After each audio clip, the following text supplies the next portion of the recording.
이 시간에는 찰스 크래프트 박사님의 책 깊은 상처를 치유하시는 하나님을 요약해서 소개해드리겠습니다.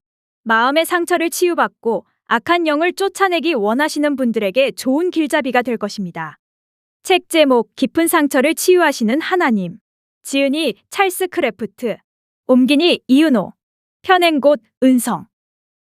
첫째, 깊은 차원의 치유는 환자를 자유케 하는 것이다. 불행하게도 많은 성도들이 구원을 받았음에도 불구하고 사탄의 포로가 되어 있다. 그런데 이들 중 많은 사람들은 전혀 자기에게 잘못이 없었던 사람들이다. 더욱 불행한 것은 이들이 자신의 포로됨을 모르고 있는 점이다. 성도들이 사탄의 개입을 모르게 된 이유는 일부 신학자들과 목회자들이 성도는 새로운 피조물이므로 사탄 혹은 귀신의 공격에서 안전하다고 가르친 데 있다. 사람들은 자유를 필요로 한다. 사람들은 지금도 사탄의 공격을 받는다. 우리의 영적 관계는 가끔 우리가 바라는 수준과는 거리가 멀다. 그동안 우리는 그것이 완전히 우리의 잘못이라고 생각해왔다. 우리는 문제 속에 역사하는 마귀의 개입을 보지 못했다. 그렇다고 해서 우리가 지닌 모든 문제가 사탄의 책임이라는 말은 아니다. 우리 자신이 사탄이 일할 수 있는 틈을 주었기 때문에 우리는 자신의 실패를 복구하기 위해 책임을 지고 어떤 일을 해야 한다. 우리는 나쁜 태도를 과감하게 버리고 자신의 짐을 하나님께 가지고 나아가 하나님이 약속하신 쉼을 누려야 한다.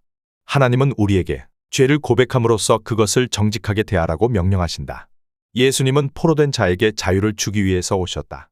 사람이 예수님을 구주로 받아들일 때 그분은 사람을 자유케 하는 사역을 시작하셨다. 그러나 그것이 전부가 아니다. 예수님은 신자들이 사탄의 영향에서 자유롭기를 원하신다. 그런데도 많은 신자들이 자유를 누리지 못한다. 자유를 가로막는 장애물들을 알아보자. 1. 세계관. 사탄의 존재를 인정하지 않는 서구의 세계관이 인간의 자유를 가로막는 장애물이다. 사탄은 이런 세계관을 가지고 있는 사람을 마음 놓고 공격하고 이용한다. 2. 영적 전쟁의식의 결여. 사탄은 그의 밑에 수많은 귀신들을 거느리고 있다. 사탄은 우는 사자처럼 우리를 삼키려 한다. 하지만 예수님은 사탄과 비교할 수 없이 큰 능력을 가지고 있다. 그런데도 많은 성도들이 이 사실을 깨닫지 못하여 사탄에게 묶여 있다.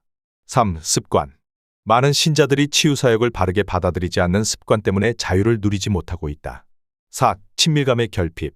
많은 신자들이 하나님과 친밀하게 지내지 못하기 때문에 자유를 누리지 못하고 있다.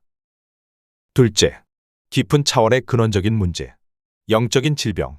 1. 영적 질병의 주요 원인은 죄다. 2. 하나님과의 관계를 소홀히 하는 것도 영적 질병의 원인이다. 3. 하나님에 대한 잘못된 견해도 영적 질병의 원인이다. 4. 하나님에 대한 분노도 영적 질병의 원인이다. 5. 각 사람의 내면에 있는 쓰레기를 통해 사탄이 공격하는 것을 허용하기 때문이다. 6. 외부로부터의 공격 이외에도 귀신 들림, 즉 개인의 내면에 사는 악령이 사는 현상도 있다. 7. 조상으로부터 물려받은 악령이나 저주 때문이다. 셋째, 순종과 은사. 예수님은 제자들을 파송하시면서 사람들에게 복음을 전하고 병을 고쳐주라고 명하셨다. 그렇다면 치유를 행하기를 거부하는 것은 주님에 대한 불순종이며 주님께 대한 우리의 사랑을 증명하기를 거부하는 것이 아닐 수 없다. 우리가 예수님을 주님이라고 부른다면 예수님께 순종함으로써 주님의 주권을 인정해야 한다. 그런데 우리는 나에게는 치유의 은사가 없다고 주장하여 치유하기를 거부한다. 나도 그런 사람이었다. 한 번은 내가 나의 선구자 역할을 한 존 윈버 목사에게 나에게는 치유의 은사가 없는 것을 확신한다고 말했는데 그의 대답은 다음과 같았다. 사람들은 당신이 가르침의 은사를 가지고 있다고 말한다네. 그런데 당신은 그 은사를 어떻게 받았는가? 나는 처음에 설교할 때 힘들었던 일을 떠올렸다. 내가 결단력을 가지고 부단히 설교 연습을 한 결과 결국에는 설교를 잘하게 된 사실을 상기했다. 나는 순종이 은사보다 몇 배나 더 중요한 사실을 깨달았다. 치유 역시 계속 순종할 때 잘할 수 있는 것이다. 넷째, 환자 자신의 일에 지나치게 개입하지 말라. 1. 너무 감정적이 되지 말라. 감정을 억제하지 못하면 사역을 진행할 수 없다. 2. 상대방이 지나치게 당신을 의지하지 않게 하라. 내담자의 책임을 떠맡을 정도가 되면 사역을 진행할 수 없다. 내담자가 상담자가 아닌 하나님을 의지하게 해야 한다. 3. 다른 사람들의 문제를 자기의 것으로 삼지 않도록 조심하라. 환자를 긍휼히 여겨야 하지만 상대방의 문제를 우리 것으로 생각해서는 안 된다. 그렇게 되면 나의 감정이 상할 수 있기 때문이다. 다섯째, 사역을 위한 준비. 1. 기도 후원. 진정한 전투는 영적인 것이며 따라서 주로 기도를 통하여 승리해야 한다. 그러므로 기도 동역자들을 갖는 것이 좋다. 2. 기도에 전념하는 것.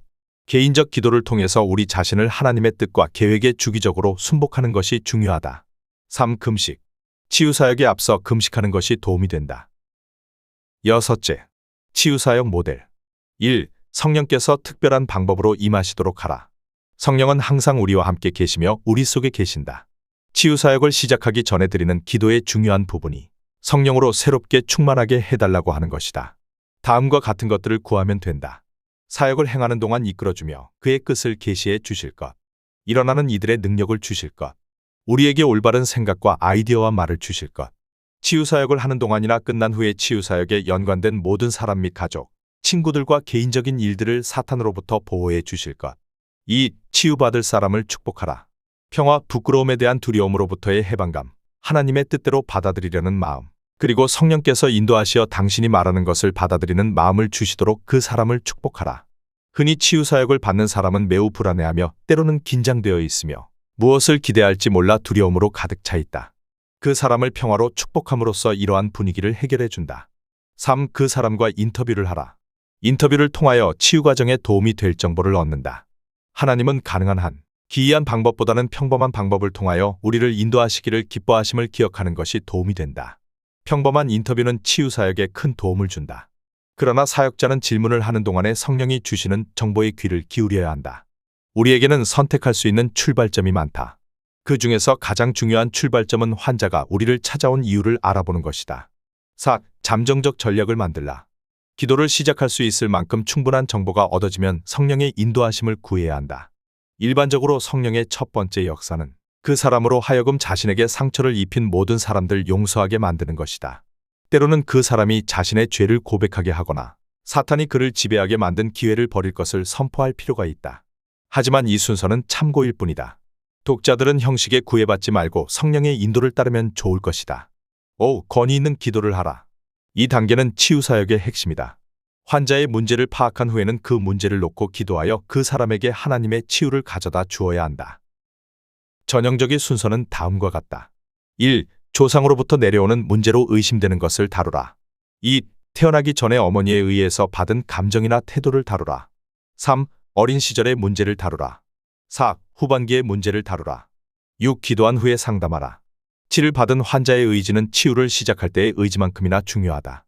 환자가 의지를 발동해서 적극적으로 협력하지 않는 한 치유를 이룰 수 없듯이 그의 계속적인 협조 없이는 치유가 지속될 수 없다. 치유를 마친 후에는 환자에게 사탄이 동일한 옛날 문제를 들고 오거나 아무런 변화도 일어나지 않았다고 속일 때 이에 저항해야 할 필요성을 지적해 주어야 한다. 또한 환자 자신이 성령의 능력을 구하도록 인도해야 한다. 7째, 치유사역을 위한 일반적 지침. 1. 전인을 다루라.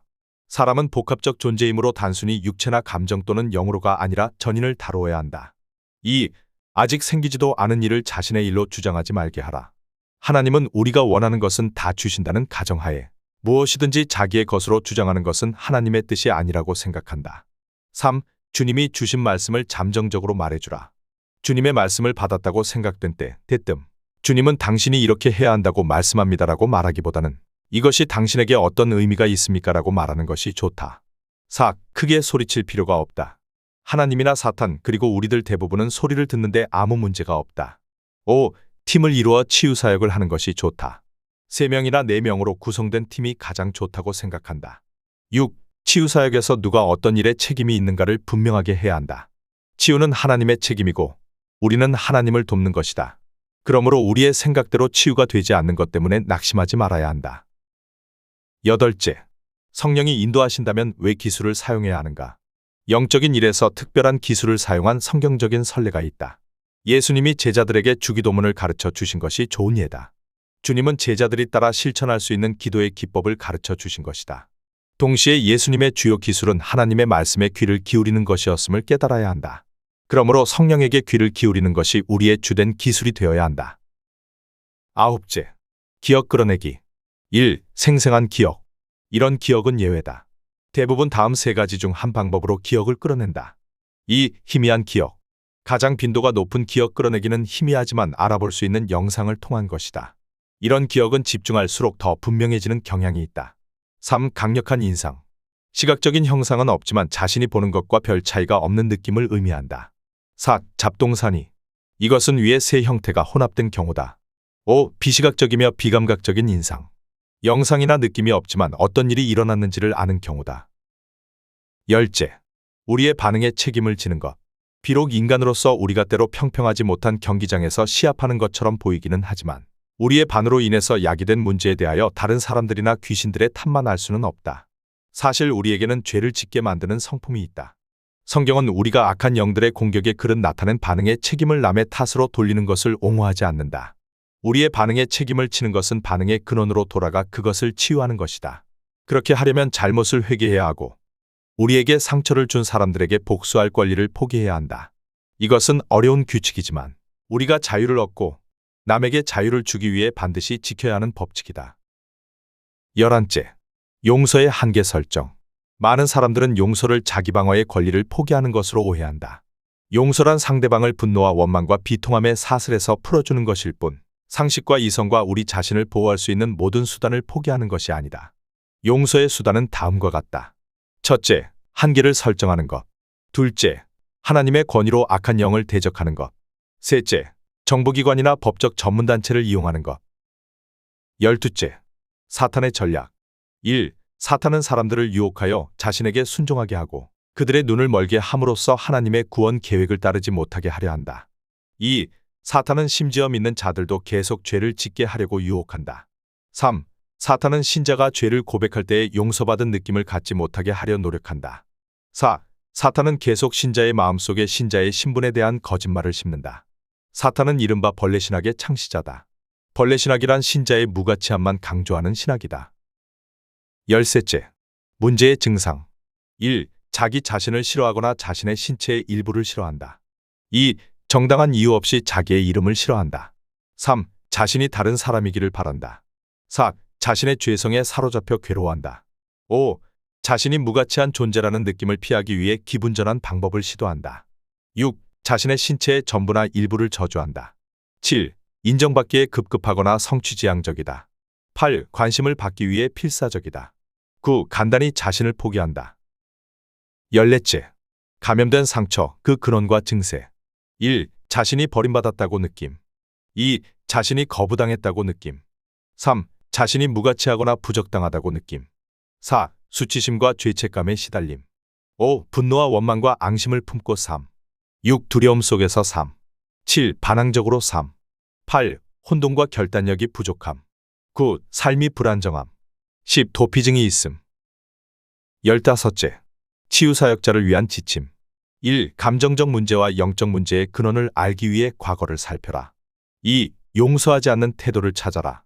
3. 손상된 감정을 찾아라. 4. 환자가 진실을 발견하고 대면하게 하라. 자유를 얻기 위해서는 직면하여 해결해야 한다. 5. 환자의 자아상을 다뤄라. 건강한 자아상을 갖게 도와주어라. 16째. 치유사역 후 상담. 내적 치유를 마치고 환자를 돌려보낼 때는 사탄의 반격을 대비할 수 있도록 해주어야 한다. 사탄은 분명히 자기의 영역을 탈환하려 할 것이기 때문이다. 환자가 옛 습관으로 돌아가고 싶은 유혹이 들 때는 하나님의 자녀로서의 권위를 사용하여 귀신에게 떠나라고 명령하라고 말해 주어야 한다. 또한 하나님과 함께 시간을 보내는 것, 그 분과 친밀한 관계를 갖는 것의 중요성을 강조해야 하며 예배에 열심으로 참여하며 개인적으로 항상 예배를 드리고 가정예배에도 시간을 할애하는 것이 절대적으로 중요한 것임을 말해 주어야 한다.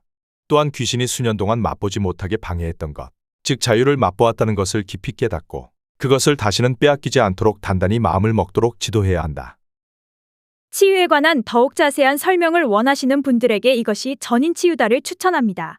구독, 좋아요, 공유를 방송을 하는데 큰 힘이 됩니다. 시청해주셔서 감사드립니다.